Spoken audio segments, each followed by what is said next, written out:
For those of you tuning in for the first time, you are listening to breaking news and reporters from around the world covering a multitude of topics, and we present that access to information that is so desperately needed. That is my focus, and that's the focus of Revolution Radio. So if you're tuning in for the first time, you've got a little bit of insight into what we are doing. We're here Monday through Friday from 10 a.m. to noon Eastern Time. And as for me, I'm an Oriental medical doctor, homeopathic physician. I have some training in Western medicine, and I have additional modalities that I work in as well. My website is healthfreedomrights.com, and that is my focus, protecting our health freedom rights, all of our rights, especially our right to have access to the necessary information so that we can make informed choices. And let me tell you, my friends, that is of critical importance. So we have many things on the main page for freedomslips.com, ways that you can donate, as we are listener-sponsored and all volunteered, and ways you can be involved, because we are one big family here, guys, and that's how we look at it, and that's how we want you to view it as well, because we encourage your participation, we encourage your being present in chat, sharing your ideas, taking part in the roundtables. There is lots going on and lots that you can do. Now, as for me, you are more than welcome to write to me. I look forward to those emails that come in and answer you right away, because the feedback is really valuable. We understand some people are shy about writing, and those of you who have been, I really appreciate it, because it's important that I'm covering the things you care about. So if you want to get involved, you certainly can, and I welcome it, and I look forward to writing back to you and sharing ideas. Now, I also hope you'll be exploring my website this time of year, seeing some of the things that are on there. They're there all the time. They're the things that I use and that Richard used in our home. They're health-related products. What a surprise. But it's all good. There's lots out there, lots that you can do. And once more, I just want to remind everybody about the power of the dollar. Please remember, you can put that dollar in the mail, that dollar bill. You can make a donation through PayPal as a private donation, not a payment for services, and no money is taken out from it. But if everybody does it, if all the thousands of people do that, then, oh my gosh, what a difference it will make. And it makes that difference without anybody feeling, I've got to choose between food for the family or helping out this cause that's really important. I'm not sure what I should do. Well, $1, guys, $1. And maybe you'll do it twice a month. I don't know. But it is an option that you can consider. So do it, use it, apply it for Revolution Radio. You can apply it even for Health Freedom Rights if you like, or any place that you so choose. But remember, without it being a burden, it is just a wonderful way that you can all help out. And this is the holidays, my friends, and I will be talking more about that after this first half-hour segment, because joining us will be team member Melanie Vritschan from Brussels in Belgium, and we're very pleased that she's able to be on with us this morning, and she'll be introducing a new associate, and that is, well, I'll let Melanie introduce her new colleague for us because I don't have her full name, so we'll let Melanie do that. So, Producer Jerry, can we get Melanie on, please? Whoa. Okay. I guess we are getting Melanie. Yeah, we're giving her a call right now. Okay, the screen just changed. I realized I was in the wrong window for you. Okay. I was like, okay, I didn't touch anything. I'm being good, Jerry. And she's here. Okay, thank you. Good afternoon, Melanie. Welcome back. Good afternoon, Robin. Yes, it's a pleasure to be on our show again. Yes, you were missed. I want you to know that. Thank you. So I know you have some news for us and a new colleague. So if you'd like to tell us a little bit about your colleague, producer Jerry can add her as well. Yes, of course. So her name is Pascale, and she is American, but she lives here in Belgium. And I got to know her because at the last October scanning, the ICAACT scanning, she came with her son, and we scanned both of them. So positively, unfortunately, but then I immediately liked her because she came to me and said that she wanted to get involved. She wanted to help, to stop this crime, raise public awareness, bring this to the attention of the public and the politicians, what we're doing. So, and she wanted to get involved. And so since then, we have been working together. She has suggested that we'd start a support group, in fact, here in Belgium, which we've done. And tonight, a little bit later, we have a support group meeting here. We had already 2 or 3, which went very well. And every time we actually had more people. So tonight, again, we're getting 1 or 2 new people, and it's great to have people like Pascale that want to get involved, that don't want to sit at home and suffer in silence, but that actually like to do something about it. And so I'm very pleased she has joined the team. Oh, that is wonderful. I'm so pleased to meet your new colleague and to know that she's found your organization, Melanie, because that means hope and help to so many people around the world. So we really applaud all of your efforts to make a difference. Welcome, Pascale. It's good to have you join us. Thank you for having me, as well as Melanie for having me on the show. Okay, so would you like to tell me what's going on, Melanie? What are the new things? And you said there's an event this evening. Yes, indeed. So this event is, as I said, it's organized in collaboration with Pascale. It is our monthly or bi-monthly support group meeting that is happening tonight, and we see that every time we have new people. I think tonight we have a new guest, somebody living in Belgium but of Rwandese origin.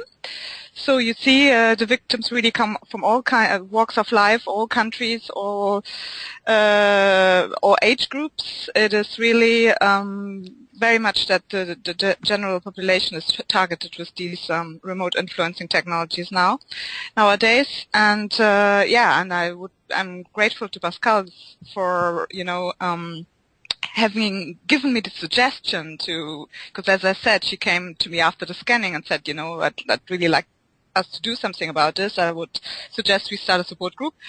And so we have done this, I think, since pretty much immediately after the scanning, maybe beginning of October we started with the first. And they're working quite well. It's a big success, and it's very important, I think, for the victims to get to know each other and to have an exchange. And it's been very well received. Oh, that's wonderful. That's wonderful. So tell me, Pascale, are you visiting or have you relocated to Europe? I have relocated since 2000. Oh, okay. Quite a while. Yes. And are you living in Brussels as well? No, I'm living outside of Brussels. Okay. About a half-hour drive. And how did you find out about Melanie's groups? Actually, I think it was through Facebook on my wall, and I couldn't even tell you from where. I just found the notice about the scan in Brussels. And so I thought that it would be interesting to be scanned because I knew since 1999 that I had been kept track of. Yeah. So that's how I contacted them. Yeah, that's a long time. Yeah, Gosh. yeah. So that's why this support group is so important, because for some of us, we've been quiet and keeping it to ourselves for years. And when I went to the scan and I met different people, and I felt that everybody had a story and really wanted to talk about it. Definitely. Yeah, I mean, it's so amazing as Melanie has shared so much information, and the numbers have grown with people turning up for the scanning. I can think of people I've met here in the States that have been pretty much suffering in silence and thinking that they're all alone, that no one else is going through it. And the work that you ladies are doing is so critically important to validate what is going on and let individuals know they're not crazy. So it's wonderful work. Any particular focus that you put on this type of harassment? Is it a question for Pascale? Okay. For you, Melanie. Go ahead. For both of you. I'm always interested in hearing a new perspective about this. Well, I can only say that from the victims we meet, at these scanning events, or who contact us, spontaneously over the year, that, well, as Pascale says, they all have a story and they're all, a bit different, but you can definitely see like a modus operandum, like a common, there is a common thread. Denominator, common thread. Common denominator. Yeah. That was the word I was looking for. Yeah. Thank you. So it generally starts that they, either notice that they feel, there's some kind of surveillance going on, or suddenly an onset of very strange events that did not happen like this in their life before, and repeatedly happen. And most of the victims that we scan tell us that they had either surgery or a vaccine just before the symptoms started. And just to remind our listeners again, most symptoms they experience is they have an electrical shock sensation. They have, tinnitus or like auditory symptoms. They have involuntary body movements, ringing ears, heart palpitations, all kinds of symptoms they did not have, and they were generally in good health before. So. And then comes something like, with most of them, not all of them, report what, Pascale just said, that they feel that there's some kind of surveilled, or, which unfortunately, if they start telling this to their physician and start off with this, they're very quickly put in the paranoia corner. So we also try to educate them a little bit how to talk to their physician so that their symptoms are taken seriously and not just written off as something that will give you a psychiatric prescription. Yes, that's very important. But so all of the stories are horrible. They are already shocking. But what I can see is that there is definitely a common denominator. This seems to be done after a certain script, that is also always followed. Mm-hmm. And what we always see, unfortunately, is then the financial decline. They either lose their jobs, or let's say their finances are totally destroyed so that they can't defend themselves. So this is why it's even more important what Pascale said, that we have these support groups, because there the victims meet each other, they exchange, their stories, they exchange their experiences, but we also try with them to set up some kind of plan. Actually how to bring this to public awareness and how to defend ourselves. And I think that's very important, and I'm very pleased that works so well, and that Pascale has not only that she has decided to join us, and wants to help us and wants to get involved. And we certainly have the advantage that she's American, so she's English speaking. So she has helped already. Revise a couple of our letters to politicians that we wrote to the European Parliament, and it's always good that you have somebody whose native language is who can revise the letters and check for mistakes. So I'm very pleased she has decided to join. Well, that is wonderful. So, how many are you expecting for your turnout this evening? Well, we're slowly growing, so... I guess we're on the air. I don't hear anything. Yeah, we can... Okay, we had some crossover. Yeah, never mind. Yeah, so we started out small. So we started out, I think, for the first meeting there were 4 that turned up, including me and Pascale. So actually we had 2. But now tonight, I think we'll be about 7 people, and I think we'll very quickly reach 10 people. So once the word goes out and it goes round that we have this support group, like this new Rwandese lady who just contacted me. Well, actually, she contacted ICAACT. My colleague Diane O'Donnell, who's doing the scanning, who you interviewed already once as well, Robin. She contacted her and said, "Well, I am all alone. I'm living through this. It's really a living hell. How can I find support? Is there not a support group in Belgium or, somebody I could turn to?" And so Diane forwarded me her message, and we immediately got in touch, and she had the same reaction like so many of these victims. She said, "I'm so pleased, that I found you, because I was suffering for like years in silence, and I thought I was all alone, and here you are, and you are in Belgium, and actually there is a support group already, going. So yes, of course, I'd like to come." Yeah. So I expect that we're going to grow rather fast. Oh, well, Melanie, I look at what you've done just in the past couple of years. Come on. I mean, you've worked miracles. So, Thank you. So what lies ahead? Did you want to jump in, Pascale? Yes, I'm sorry. I just want to say Melanie is going on about me, but I want to say Melanie is the one that has done so much, and she's getting everybody together through coordination that is just excellent. And so I'm thankful for Melanie doing all this, and she's very strong. Yes, she's a special lady. Yeah. Thank you. We're very proud that Melanie is part of our team here. So, and go ahead. It's only going to be our 3rd meeting, so it's just growing, as we go along. It's only our 3rd, so we expect to have more and more people coming. That's outstanding. I just think of the peace of mind and the validation for so many that have been written off as crazy, and all the disparaging things that are said when they just don't understand or even take the time to do so.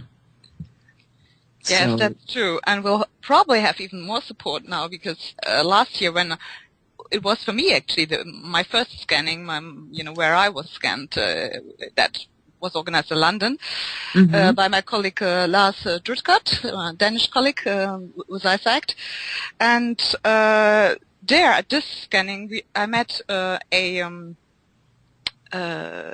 Spanish lady who came from Canada. She was actually living in Canada, and she has already met our other colleague, Alfred Weber, who's an attorney. He was also, in Canada, and she went to him and she said, "Well, actually, I'd like to get involved. I've already met Melanie in London, and I also like to do more. I'd like, like us to get organized. I'd like to participate in this effort." And she is coming next week, actually, to Brussels to see if she, would like to settle here, or should like to go back to Spain, or in any case, so she might come back to Europe, and she might, also participate in our activism efforts. And and I suspect that she's probably going to be here at our next support group meeting, beginning of January, probably. So, we are growing, and and it's just wonderful to see how this all came together so quick, you know. Yes, it truly is. I'm curious, Melanie. I have a question that's separate from this. Are you in Brussels aware of what is going on in Kiev and Russia? The people are protesting because they want to join the European Union? Yes. Mm. Yeah, and it's kind of crazy. Yeah. Yeah. Well. I'm sorry. I don't know if they know what they're getting into, but yes, yeah. I had, I'm following this, and I had the thought often crossed my mind. But hey, and Croatia has just joined us, you know, about the European Union, and that is, actually, at the last scanning where I met Pascale, there was also a lady from Croatia. And she said that, okay, it's now, you know, easier to travel and all this, but she said she's totally alone there. So it was this problem, and, you know, people just don't understand, and everybody's laughing at her, and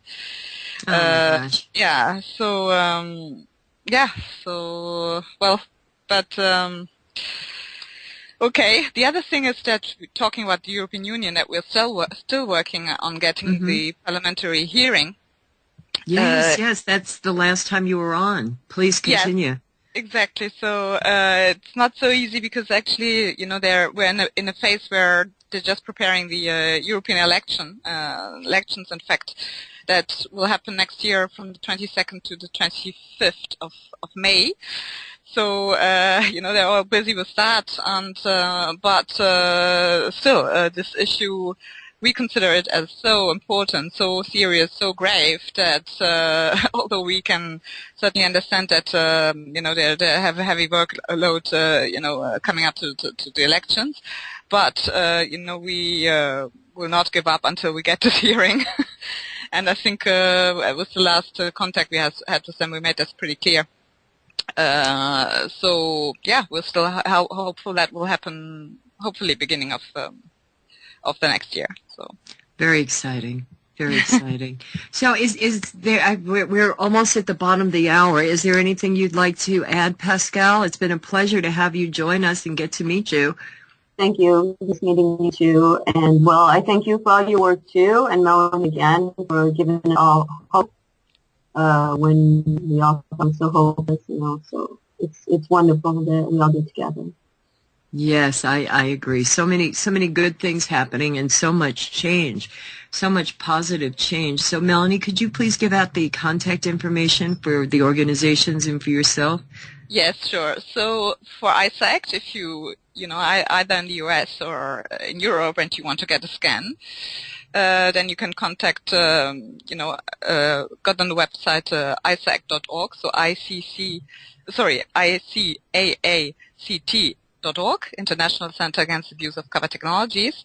And depending on which region you are, we have different, you know, contact forms or emails you can contact. So that is ICAACT for the scans, but also if you organize a scanning, and we've just, now at Christmas we will open in California and Sacramento the facility to do the testing there, phase 3 testing, which is in a predator cage. So that's good news. If you're interested more in the lobbying, what we do for lobbying efforts, you know, with the European institutions to, you know, get hearings, create legislation to totally ban this kind of, you know, technologies and weapons, at least in the European Union, then you can go to EUCACH.org, so EUCACH.org. And one last thing, as of today, we just have a donate button there. So if you want to support our efforts, you know, then please do. That's always very welcome. Oh, that is outstanding. I'm so happy that you and Pascale came on to share your good news today, and I can just see what's going to be happening in the new year as your meetings grow, and as more of these centers open around the world and people can finally reclaim their lives. So my thanks to both of you ladies for the very important work that you are doing to I guess, free people from this horrible discrimination and isolation. It's just an amazing way to change people's lives and get them back with some peace of mind. So we're coming up on the bottom of the hour, and please, Melanie, whenever you have breaking news, you are always welcome to come on and report. So I want you to know that's open all the time. We can always work that in. Sure, my pleasure. My pleasure. So you guys have snow? No, it's actually quite sunny. Well, besides the chemtrails, right? Because we have a lot today. But it is rather warm, so we'll see. I mean, for the season, we'll see. Okay. See, now that Christmas comes closer, if we get some white Christmas, but I doubt it. Well, yes, I think we're going to have a white Christmas here in New Mexico. We had a little bit of snow this morning, and we are back. Oh my gosh, guys, that is such good news. The progress that is being made for so many who are suffering around the world, not really knowing what is going on, why do they feel that they're losing their minds, having such horrific symptoms, and just such disregard and even ridicule from those mainstream, even family members.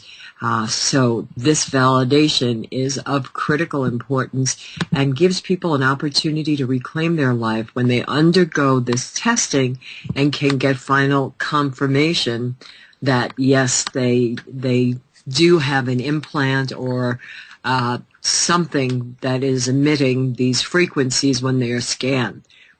So good work, outstanding work, and thanks to our team member Melanie Vritschan.